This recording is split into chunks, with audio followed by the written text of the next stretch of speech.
Right, week 6 and the final week of the production of Delilah music video. Okay, so we shot on the Tuesday.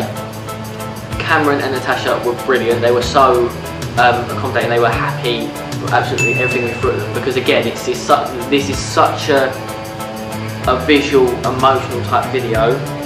Again, with the whole no dialogue thing, that it was kind of a case of on the day, right, this is what you're doing, act out this motion, and they were great. Problems arose on set in the sense that some people, not everyone chipped in as well as what I was hoping for in terms of cast and crew.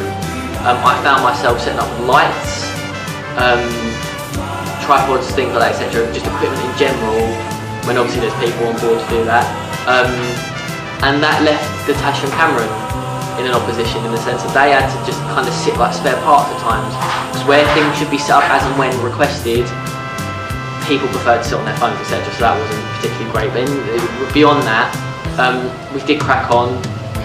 Structured times, because of what some people got confused on, because they weren't very willing to listen to my ideas and my concept, was that we were shooting everything back to front, in the sense that we did the daytime stuff first, so the morning after, the night before he sees her cheating, film that first, because obviously it's daytime, and then we'll do the interior shots of the house and things like that, and then when it gets dark we do the nighttime shooting. So the nighttime shooting, although it's filmed last, comes first in the what's the word, continuity of the video.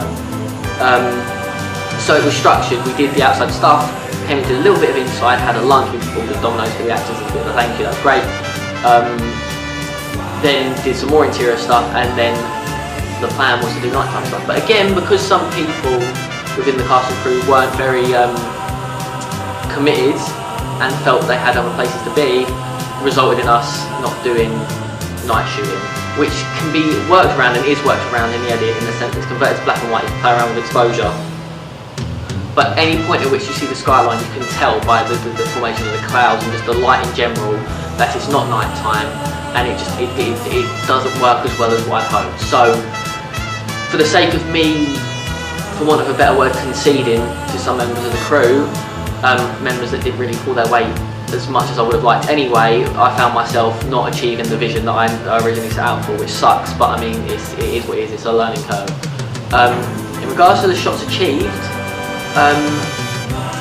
breaking it down in terms of verses, choruses and things like that, the opening of establishing shots of the street, which as I say should have been the night stuff, because we reached the point where people were so eager to go home, we didn't, not only was it not dark enough, never mind the door, not only was it not dark enough, it didn't suit the shot, we had to contend with school traffic, because you can't just plonk a jib in the middle of the road when there's cars coming all the time, so we had to settle for lesser shots, when again, had we waited for night time like we originally planned, we would have obviously been able to do that, obviously couldn't, as I say.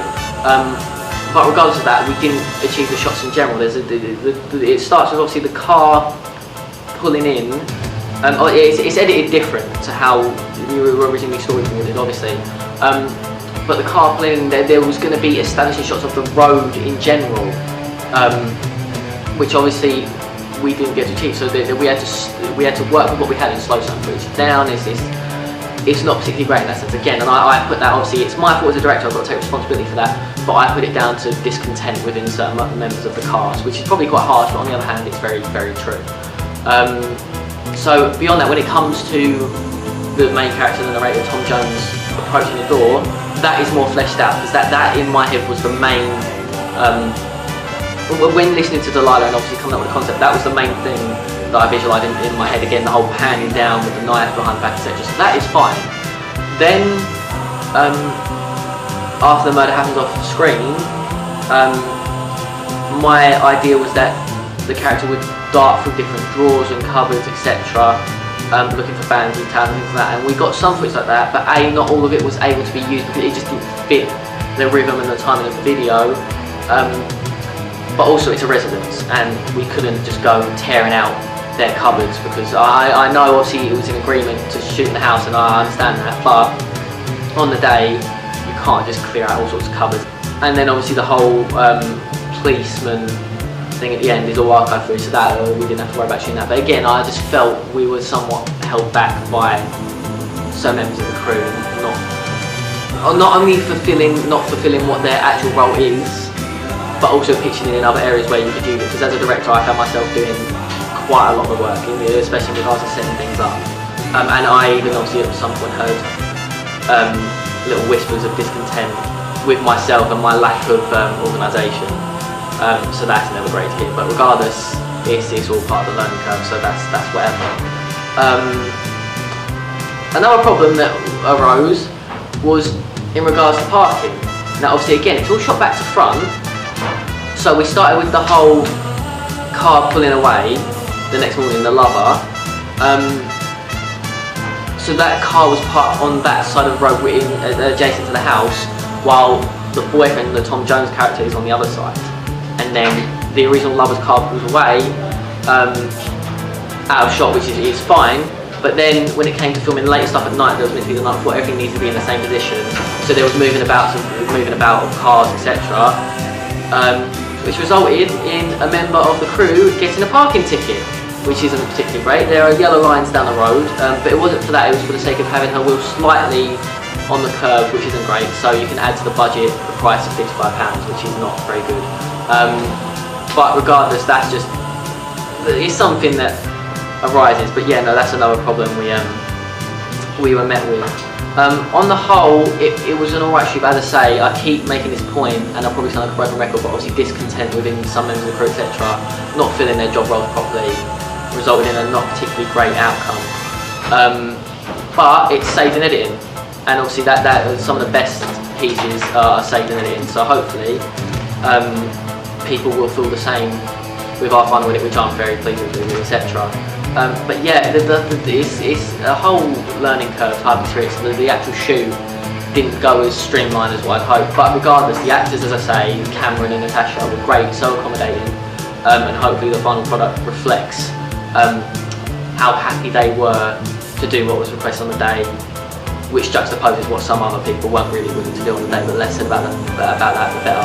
I can't really think of any more problems that really arose on the day. As I say, there was a whole jib thing in the road, setting up of equipment, etc. And as I say, I found myself setting up a lot of the equipment sometimes along with one or two other members of the crew, but obviously 9 times out of 10 I found myself doing so. And then when you've got to contend with school traffic, etc., because some people weren't willing to stay as they were originally intended to, blah blah blah, it became harder, and we didn't achieve all the shots. I feel that the final edit could have been a lot better had we been able to achieve more shots, and if people were more on board. It was a cold day, it was very windy, but people weren't willing to even stand outside the residence, do you know what I mean? And that in itself just shows the lack of commitment that we are faced with, because if you can't brace the weather, put your coat on and film outside for a sequence that takes place outside, then what hope do you have? But regardless, yeah, I think the final edit is good. And the editing in general saved it quite a bit, because we like I say, we had to slow some footage down, we had to work with what we had, because we didn't achieve every sort of shot that we intended, and that again is down to some members of the crew. But regardless, yeah, I'm happy. Hopefully the final edit speaks for itself. Pre-production wise, we were probably a bit slow in getting to recording, because as I said, in every single diary from like week 2, we could have shot the next day.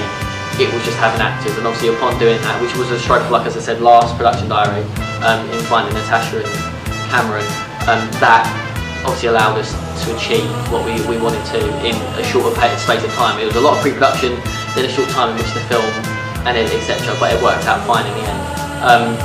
But yeah, it's been eventful, majorly eventful, and now that it's done, I can finally catch up on some sleep.